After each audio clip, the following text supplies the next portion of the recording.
many hires, and basically I'm the first point of contact for everyone that ends up getting a job at Kasian. Oh, Tesfa, you're on mute. Okay, sorry about that. My name is Tesfa. I'm an architectural technologist at Kasian. I joined Kasian in 2016, right after I graduated from SAIT, and I've been working there since. Yeah, we'll talk more later. Okay, so I have prepared a presentation for you guys to give you a bit more information about Kasian, and also give you some tips on getting hired. And I'm going to try to give you some tips on getting hired at this crazy time in the world with COVID. So I am going to attempt to share my screen. So just bear with me, and hopefully my email won't pop up in the meantime. 2 seconds.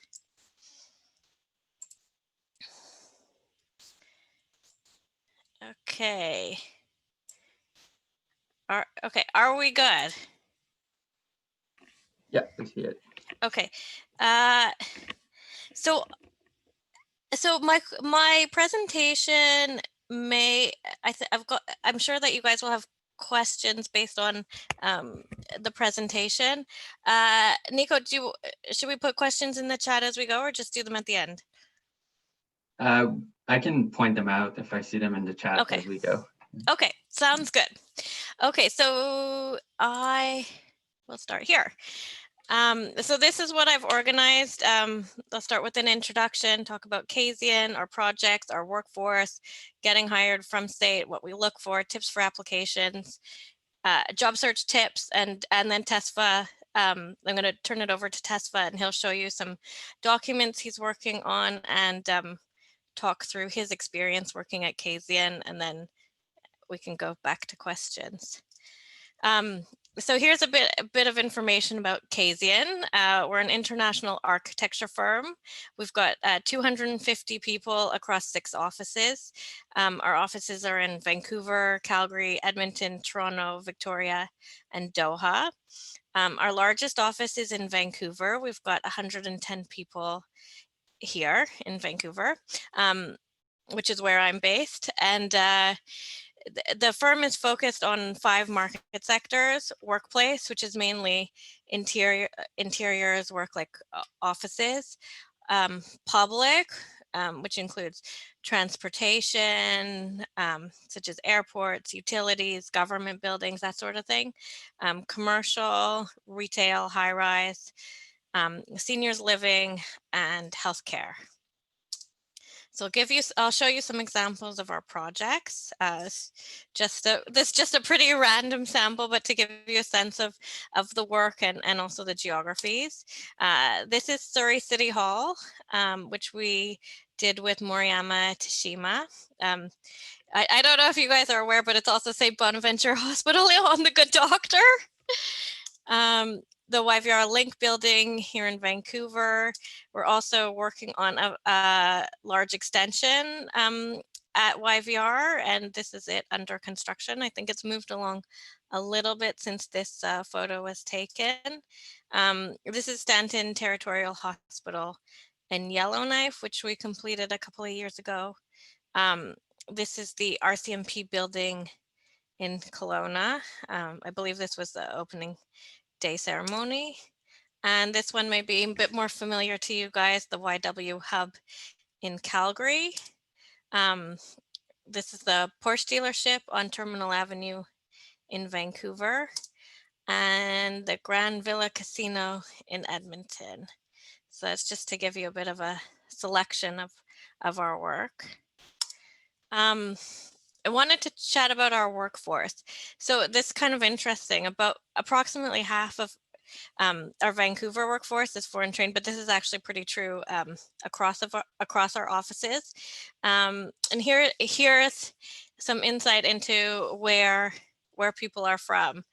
So it's really the four corners of the earth: Iran, UK, Germany, Poland, Serbia, Romania, Turkey, the Philippines, Mexico, El Salvador, Argentina, Australia, Lithuania, China, India, Ethiopia, UK, US, Pakistan, and I've probably missed a few countries as well. And then these other ones that I've included: Ireland, Spain, Bulgaria, Moldova, France. We recently had people from those countries, and they've recently moved on.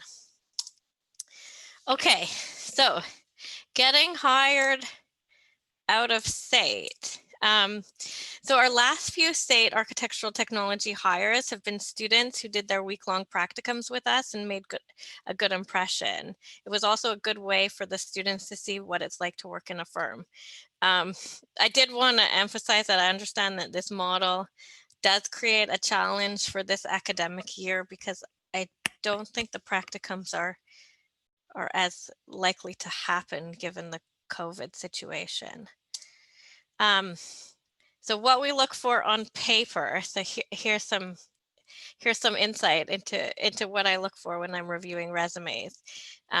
Relevant experience. So like preferably in architecture. If not in architecture, then as closely related as possible can be helpful, like construction, something with a design element. With respect to architecture experience, the best is projects of a similar scale, type, spec, and architectural style. On paper, we also look for software skills, which Revit is really key. And there's a Revit assessment that's part of our hiring process. Lumion, SketchUp, and rendering software are also pluses. So what else do we look for? Like the things that aren't on paper. So this is more about, this is more about when you're having a conversation with a firm. Things that are important are enthusiasm and passion for architectural technology, taking studies seriously, including good grades. Where we can get them, and say it's not well known for this, we try to get recommendations from instructors where we have personal relationships with the instructors. These carry a lot of weight. Evidence of a commitment to architectural technology. This could be, for example, through leadership roles in ATSA, previous employment in architectural technology, involvement in the industry, additional coursework or certifications, for example, taking like LEED or WELL, or other things that are relevant but may not be within your program. Also, we look for a collaborative approach to work and a willingness to take direction. I put together some tips for applications. Submit a relevant and professional looking resume. So I see a lot of resumes from students, either in diploma programs or degree programs, and I often see students that haven't really thought about who's reading their resume. So this is like to my third point. Remember who your target reader is, and you're looking for a job in architecture, not at a restaurant. So you kind of need to like tailor your resume differently for a job in architecture than for your summer job, for example. Think through which skills you're trying to highlight, which experiences you're trying to highlight. Sorry, I'll go back to the top now. Minimize errors, repetitiveness, and typos. You wouldn't believe how many resumes I see with spelling mistakes. It should be well laid out graphically. After all, you're trying to show you can communicate graphically. Mention any academic awards you've received from SAIT, and just an idea, if you go into issue and see if you can find any like architectural technology resumes. That might give you some inspiration about how to lay out yours, because it is a fairly specific style of resume, I would say. Also, for applications, I would encourage you to include work samples. These should be well laid out, graphically impressive, show a complexity to projects, and also show diversity in your ability. So, you know, in addition to some technical drawings, maybe include some renderings if you have that skill. Here's some job search tips. Start your job search as early as possible. I encourage you to use any connections you have, whether it's instructors, reaching out to guest lecturers, personal connections, etc. Build your network and use it. When reaching out to firms, you know, if they don't have a posting, approach it as learning more about the industry, gaining exposure to the industry. Do not approach it as, do you have a job for me? I was recently at a job fair with a post-secondary institution from Eastern Canada, and you can't believe how many times I had this question. Employers hear it all the time, and it's not a great way to engage in a conversation. It really doesn't indicate why they should seriously consider hiring you. So try to show the value that you bring. It's an uncertain time, and firms may not know what they need in a few months, but showing them where you may be able to fit in can leave a good impression for the future. Look for firms that are more diversified or more likely to have a stable flow of work through the pandemic. So for example, you know, I like the market sectors that I showed you that Kasian is involved in. So if one sector is a bit quiet, then we've got a lot of other sectors to keep us going. So that's probably a good strategy. Whereas like smaller firms that are maybe just focused on hospitality are having a difficult time right now, but smaller firms that are focused on residential, single or multifamily seem to be pretty stable right now. So that could be a route. And then follow up again politely, and check in. So that's it for me, and I will pass it over. You have a few questions Oh, sure. in the chat if you want. Sure. Hold on, I don't know if I could see the chat, actually. Let me do a well, Cheryl was asking what a new portfolio like Wix website format. One second. Sorry. An e-portfolio like a Wix website. Yeah, you could do. Wix can be a little bit sticky, like it's not the absolute best. You know, just putting your work in a PDF and sending that it's quite good as well. A single PDF is better than sending multiple attachments of work samples. So I would probably recommend going that route. How early to apply for jobs would you say? First semester in state AT? No, I would say probably the end of, is a 2-year program, right? Yeah, so I would probably say the beginning of, I would probably try early, the January of the year you're graduating. So in your second year, and that might even be yeah, I'd say probably around then. Okay, and then I think I answered the portfolio question.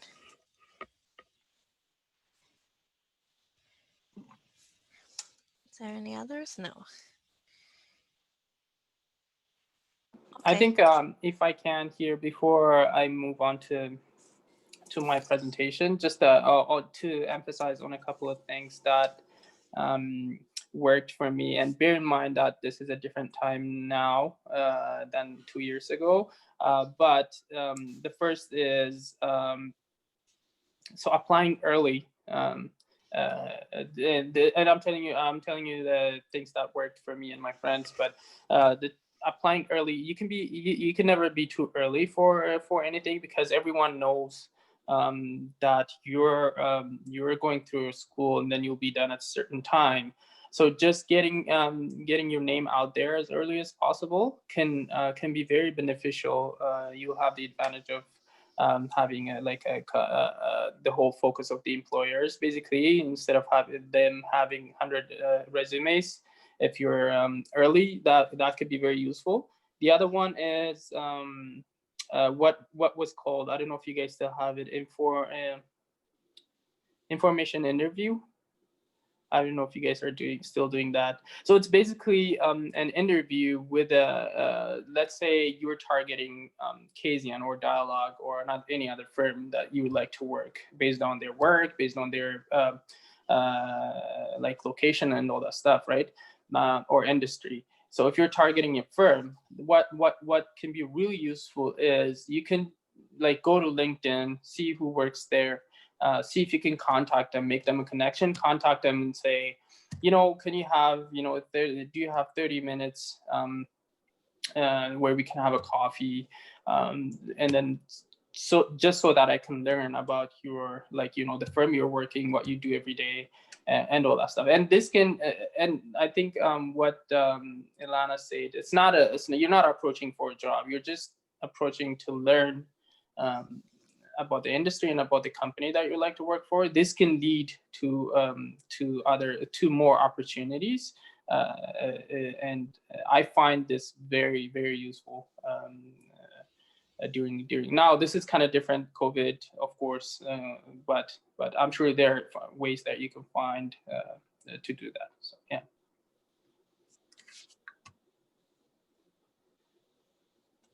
Okay, should I go move on to the next? I think so. And then we can come back to more questions. Okay, I'll share my screen. I don't have a lot of stuff, but I'll just show you some works. Okay, share this one. Can you guys see my window?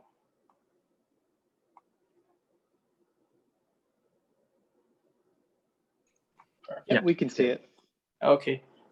So I'll just talk about day-to-day. If you were to join Kasian, what will you be doing day-to-day? And then of course, let's see. So basically, as an architectural technologist, where we come in is in the middle of these two, where becoming part of a team, from where we help basically the team to realize a concept up to the final phase of a construction, which is the building itself. So this is kind of where you spend most of your time, and this will contain a lot of stuff, including code research, construction document, and also contract administration. So I'll try to just give you a little bit of what I've been doing for the last 2 years. So day to day, most of my time, of course, is invested in construction documents. And construction documents can include, design developments up to RFIs and SIs. I'll describe these a little bit earlier. And then almost every day I spend my time related to building information modeling, implementing that, using multiple softwares to implement that, because at Kasian we emphasize on that, and on collaboration using BIM. And then also contract administration. This can involve site and other documents as well. For construction documents, let's see. Okay, so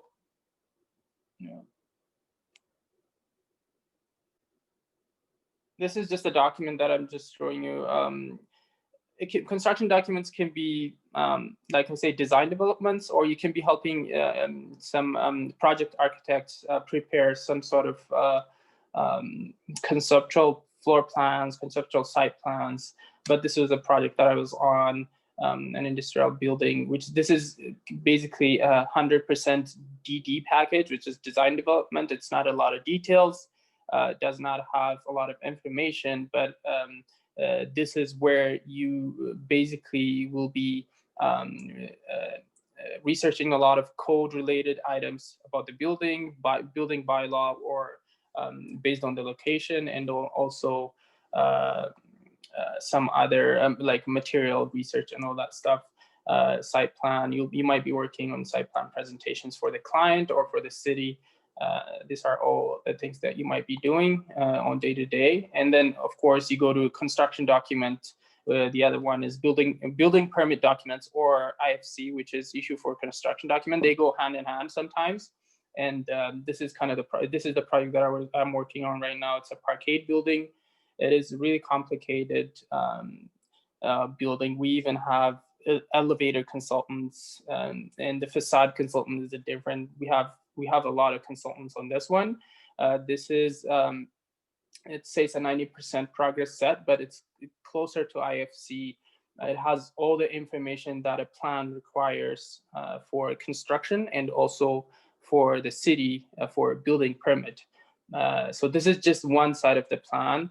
So you might be working on a plan, but you might also be working on stair details, vertical circulations, all these little things that need to be produced, and of course important stuff like schedules. So this is a door schedule, a glazing schedule.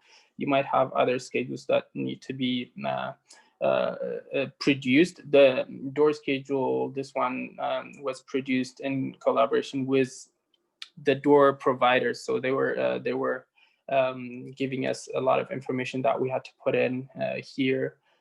So all this collaboration. So what, like day to day, you'll be collaborating with a lot of consultants, and then you'll also be responsible in producing all these documents in a BIM environment.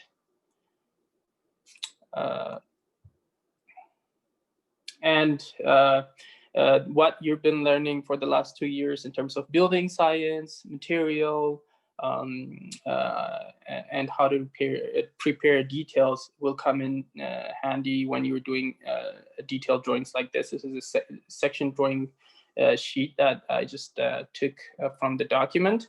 And then this is where you will use a lot of your technical skills, and then how to organize information, and then how to apply the building science elements, because this is where the contractor will use to build a building. It's not the plans, it's the details. So you have to be really careful when producing these elements.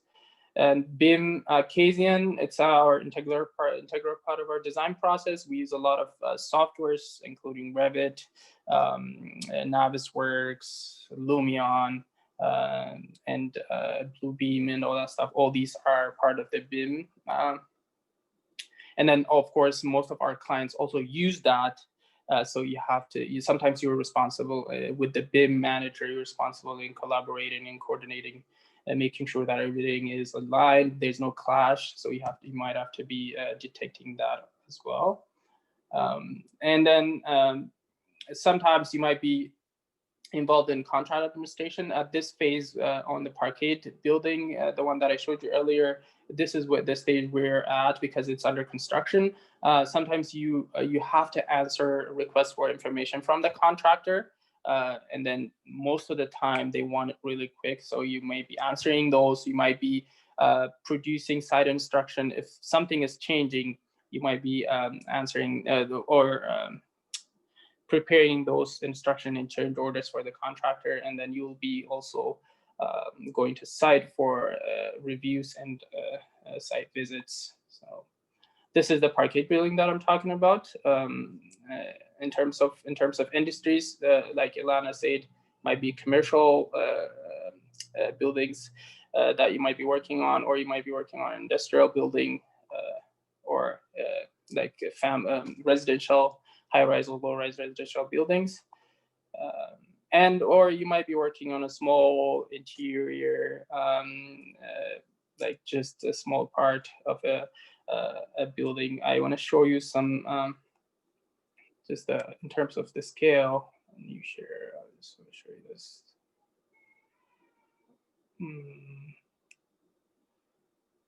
So let's share. Can you guys see my screen? Okay, so this is. Can you guys see the? We're still seeing the PowerPoint presentation. So let me see. Yeah, so this is the parquet building model. It has all the structural, all the electrical, mechanical, and architectural stuff in it, and then it has all the information, the sheets.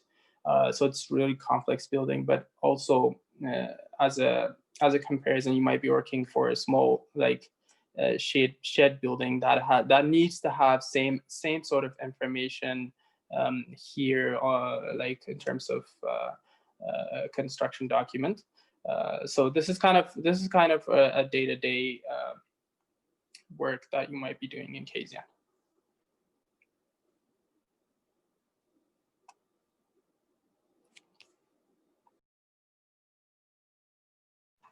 And regarding your first year there, was that kind of the same kind of work, or was it more specifically drafting or something like that?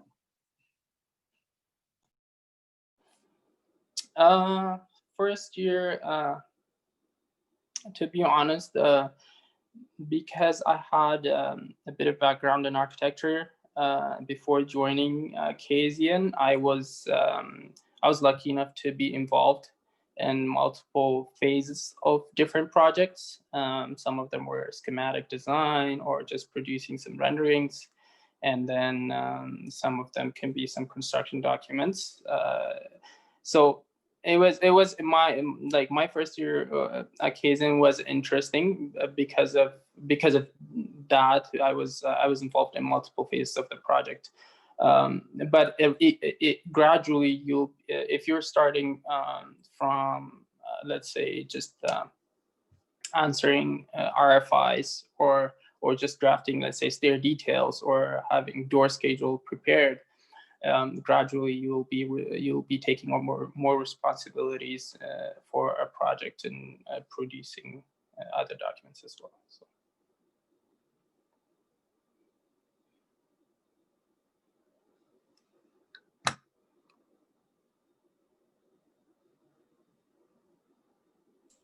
Tesfa, do you want to talk about how you got your role at Kasian? Yes. I think, yeah, that's also kind of an odd story. So I started Kasian with the practicum, the 1 week practicum, but and sometimes this might work or it doesn't work, but sometimes you gotta be, if you know what you want, you just need to go ask for it. I was targeting Kasian. I wanted to work for Kasian, so I contacted some of the people there directly, and then and luckily they accepted me for that practicum, and then I believe I guess with the impression that I made there, I was able to come back once I finished school. Yeah. Yeah, so I just add to that, like, after the practicum, coming back to Kasian, it's Tesfa left a good impression, and it was a combination of that, plus the fact that we had a need that was aligned with his skill set. So a lot of things have to line up.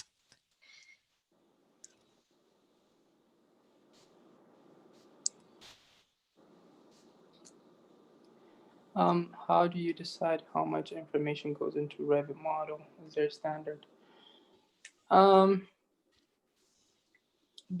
Obviously for how complex the project is, and then also the timeline you have for the deadline, and also the budget, these play a huge role in what type of document that you will be producing. For a complex project, the more information you have, the better for the contractor, because all the things that you're not including now, they will come back in terms of questions later on. So the more precise and more information that is precise is always useful. So.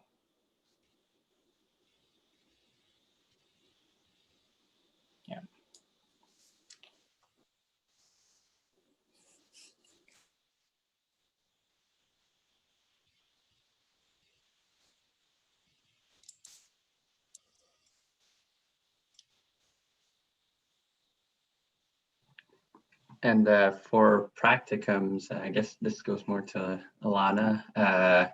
Do you think there would be possibilities for anything like that this year with the circumstances?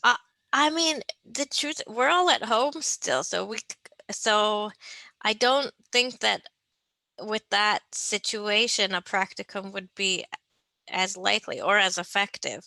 But I guess it's also a question back to state to see if they're trying to do that this year, and maybe there's some way it would take a different form. But the best part about the practicum is, you know, being immersed in an office and seeing what goes on there.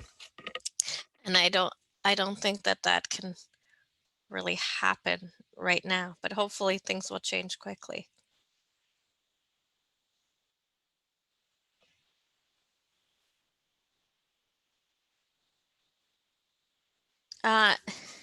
So I'm just gonna go up. There's a question: how has COVID-19 affected Kasian?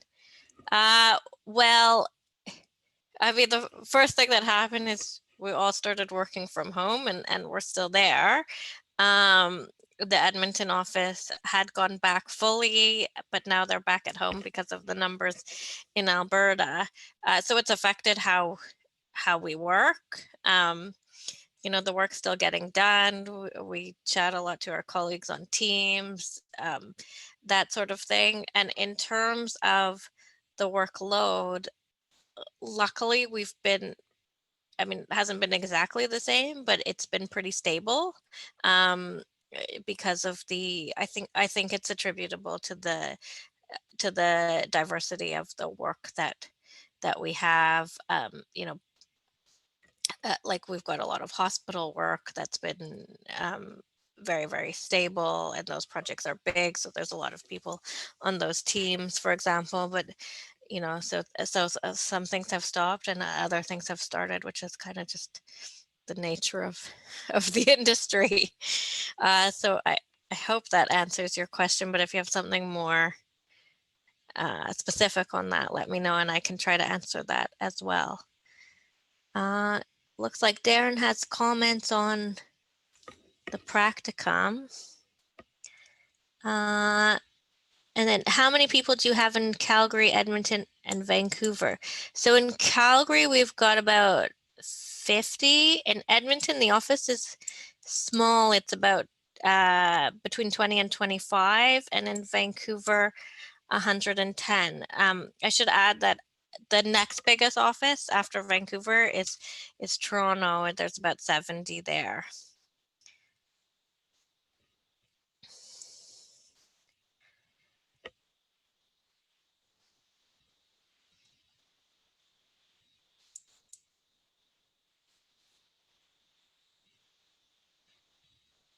Well, it looks like there's some freedom with setting up job practicums.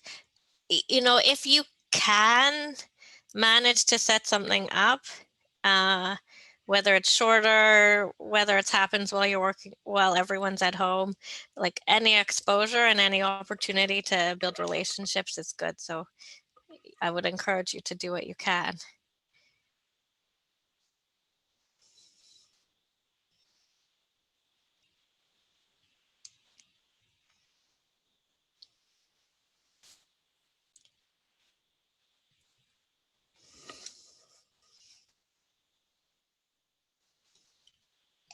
Am I allowed just to speak and ask a question instead of typing?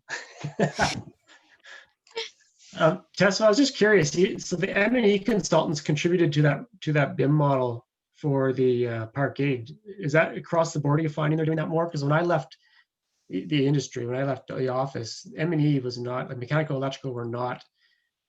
They were not game on getting into these Revit models and collaborating with structural and architectural. So is that unique, or are you finding that they're all getting on board now? I think if like I said, it depends on the scale of the project and then with the budget. But what I'm seeing is with these larger, like with the ones that I showed, the industrial project and the parkade, they are using like BIM model and Revit, and then they send us the links that needs to be coordinated with architectural. And then a lot of the firms that Kasian has been working on, like such as, I think what's the one name that I forgot?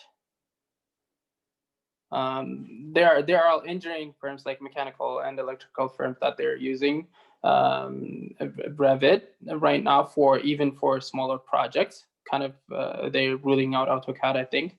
So it's becoming really a normal process, I think, especially for those large projects. Yeah. Yeah, it's good to see. I was just curious about that because there was a lot of reluctance when I left. But and so, is the general contractor in that park? Are they developing an even more detailed model, or are they using your model? Do you know? The GC? Yeah. They're using our model. Okay. We on this project, we are the principal architect on the Parkade project. The designers are another firm from out of Winnipeg, Manitoba.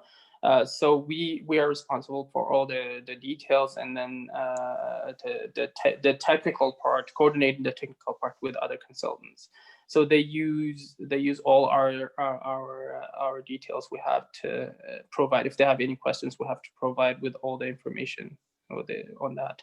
I'm not sure if they produce any of the details by themselves. Yeah, I was just wondering, like from class detection and stuff, like usually, so your mechanical consultant won't draft in all the duct work and all the pipes and stuff like that, but often the contractor then goes on to do that. They rebuild the model basically, and they will draw on every single pipe and every single drain and every single duct and try and find clash detection. I'm assuming you're not getting into that level of detail in your they model, did, right? at some point they did some of that on some of the levels. That was where the mechanical unit is. There was a huge complex stuff going on there. So they did they took our model, they took the mechanical model, and that they did not model anything, but they used, I think, Navisworks or software like that to see if there is any clash detection.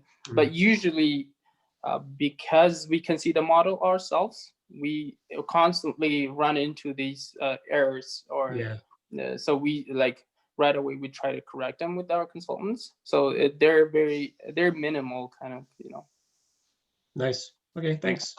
Yeah, no problem.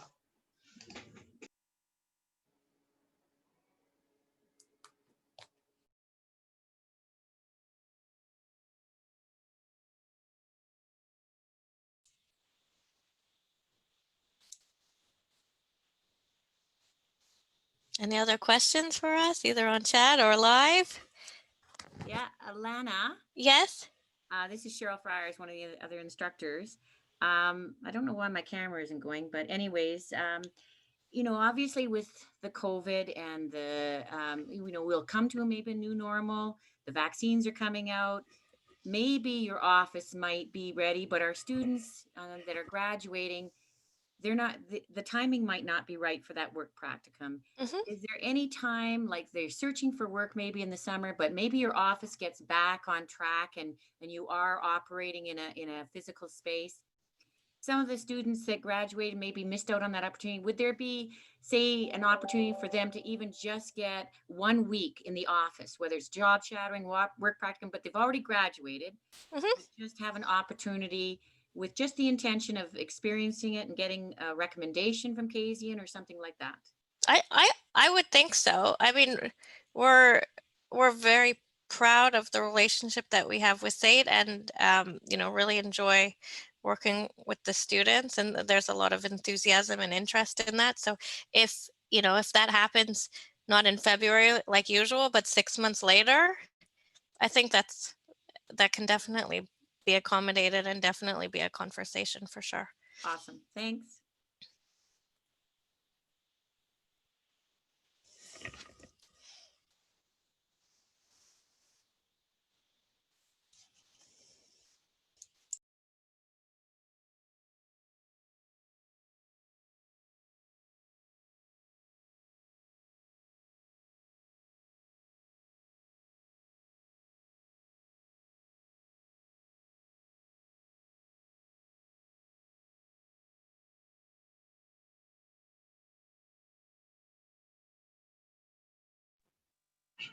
seems like we don't have any more questions, but thanks a lot. That was great, a great presentation, a lot of good information, and yeah, thank you. Well, thanks for having both of us. It was great to meet you guys and see some people who turn their cameras on. Yeah, and if you have any questions, I'll put my email in the chat. So feel free to reach out. You know, it's a trying time, but you know, definitely happy to help where I can and where Kasian can, for sure. Yeah, thank you guys for having us. Thank you. Have a good day. Thanks.